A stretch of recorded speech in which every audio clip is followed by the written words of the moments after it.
pelarasan. Yang Berhormat Kepung kata tak ada penyelarasan. Sebenarnya untuk Yang Berhormat memangnya telah wujud penyelarasan di antara agensi penguatkuasa, JPJ, PDRM, PBT dan SPAT. Dan mesyuarat berkala antara agensi-agensi ini memang sentiasa diadakan bagi menyelaraskan isu-isu berkaitan dengan penguatkuasaan. Yang Berhormat Kepung ada bangkit pasal plan strategik keselamatan jalan raya. Untuk makluman Yang Berhormat, memang kita dalam fasa terakhir untuk menyiapkan plan keselamatan jalan raya Malaysia tahun 2011-2020 dan kita juga dengan input dan maklum balas daripada stakeholders, dan plan ini dijangka akan siap dalam masa terdekat, iaitu tahun 2012, merangkumi 5 teras utama, iaitu pengurusan keselamatan jalan raya, penggunaan jalan raya yang lebih selamat, kenderaan yang lebih selamat, jalan raya yang lebih selamat, dan post crash management. Jadi seperti mana saya ingin nyatakan di sini bahawa segala usaha-usaha intervensi yang telah dilakukan selama ini memang ada hasil dia. Memang ada hasil, bukan tak ada hasil.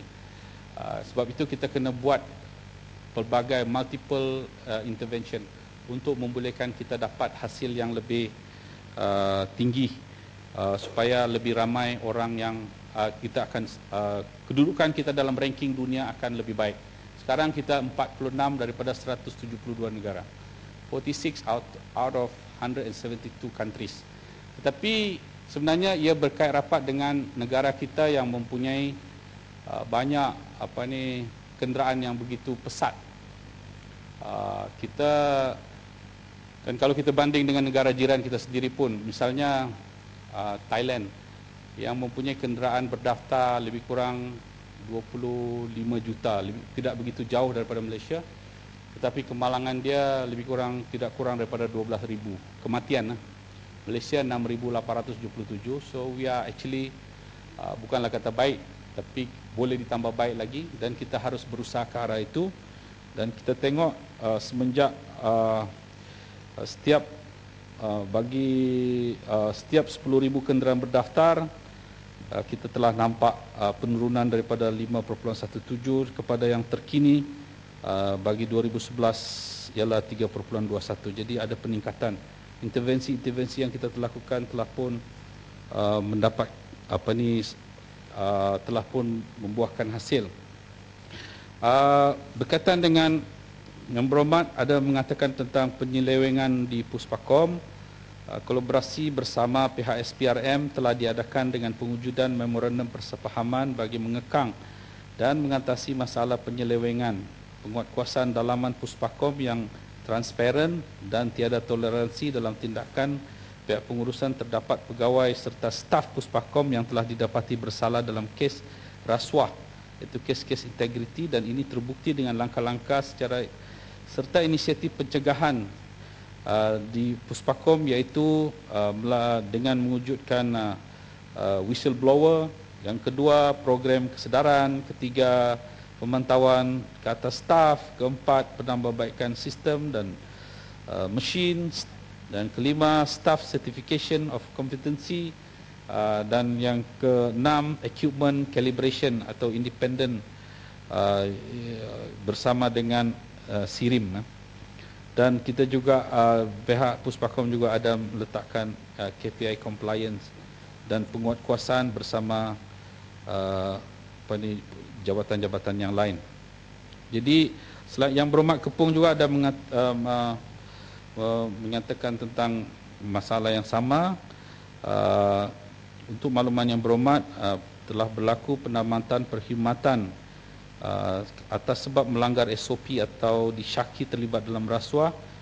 Pada tahun 2011 3 orang, 2012 14 orang, dan kesemua tindakan ini adalah tindakan dalaman yang juga mendapat kolaborasi dengan MSCC, dan usaha di atas adalah untuk pertingkatkan nilai-nilai integriti di Puspakom.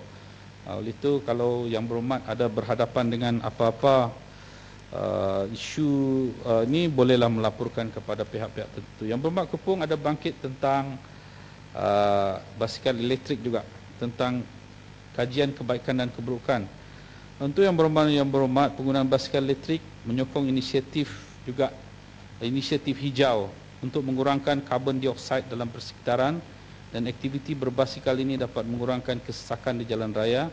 Di samping itu, basikal elektrik merupakan satu mod pengangkutan alternatif yang mengikut perkembangan dan kemajuan teknologi. Pihak Institut Keselamatan Jalan Raya telah membuat kajian ke atas penggunaan basikal elektrik dan telah menjalankan konsultasi dengan NGO dan industri. Pihak Myros juga telah menyediakan garis panduan serta spesifikasi teknikal yang selamat seperti mana yang terjemahkan dalam definisi yang telah dicadangkan. Yang berhormat Kepong juga ada bangkit berkenaan dengan had berat tanpa muatan bagi kenderaan OKU kepada 3,500 kg.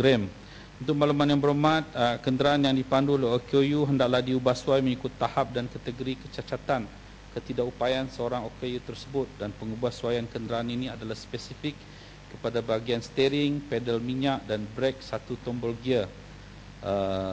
Sehubungan ini, faktor berat tanpa muatan kepada 350 gram bukan merupakan faktor utama yang menyumbang kepada peningkatan kadar kemalangan atau golongan oleh golongan OKU ini. Sebaliknya, pindahan seksyen ini akan lebih menguntungkan mereka dan memberi banyak kebaikan kepada golongan OKU. Kepong bangun yang. Ya. Sila. Datuk yang betul, sebenarnya saya ada banyak soalan tapi kerana masa suntuk, cuma itu saja Datuk yang lebih tua. Yang pentingnya, saya tidak nampak di mana-mana itu biasanya kita tak nampak lorong untuk basikal, lorong untuk kenderaan OKU. Inilah masalah yang membimbangkan. Kalau dia motosikal elektrik boleh jalan sampai 24 km sejam tu, macam mana dengan kenderaan biasa? Kenderaan biasa tu 60, 70 atau lebih, saya berharap tidak akan lebih daripada itu di dalam bandar.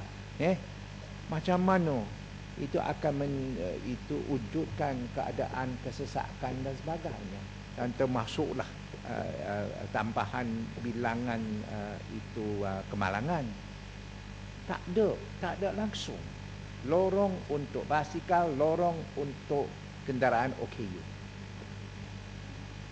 Yang berhormat, memang kita juga mengambil perhatian terhadap isu ini, dan mungkin pihak road designer dalam Kementerian Kerja Raya boleh mempertimbangkan dan kerajaan boleh memperuntukkan bagi maksud ini, kerana ini juga yang saya nyatakan di sini bahawa kegunaan bagi basikal elektrik ini adalah berguna bagi di luar bandar lah.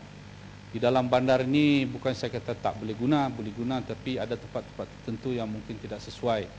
Tetapi dalam masa yang sama kita juga harus memikirkan ke arah itu.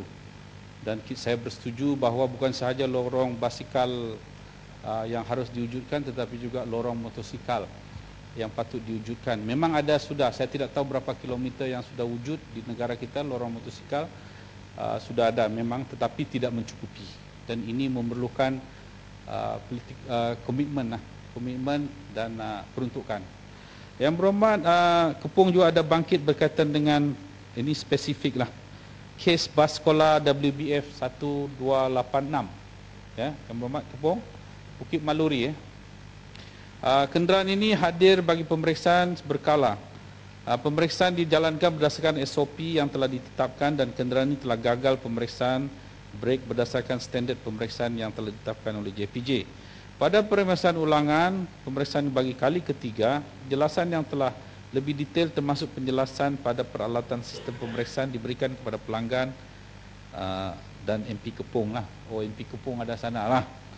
Walau bagaimanapun, berkemungkinan pemilik kenderaan hanya mendengar, ini hearsay lah dari ejen, runner, mungkin ada cara lain untuk lulus periksaan. Ini sebenarnya bukanlah merupakan amalan Puspakom, dan ini merupakan penyataan oleh golongan-golongan tertentu lah, dan mungkin for purpose of business. Ini orang yang kreatif untuk mendapatkan perniagaan. macam-macam orang buat. Tapi dalam masa yang sama, yang penting Puspakom memang sentiasa memantau tentang perkara ini. Berkaitan dengan yang berhormat Ketua Pembangkit Insurans MMIP, Malaysian Motor Insurance Pool, yang pool insurans tu. Ini adalah insurance of the last resort bagi orang yang tak mampu. Jadi perkhidmatan MMIP di Puspakom ini adalah di cawangan-cawangan tertentu sahaja. Ianya adalah untuk memenuhi permintaan orang awam supaya diadakan one-stop center di mana pemegang polisi tidak perlu orang alik ke agensi insurans dan Puspakom. It's just a service, just a additional service. Dan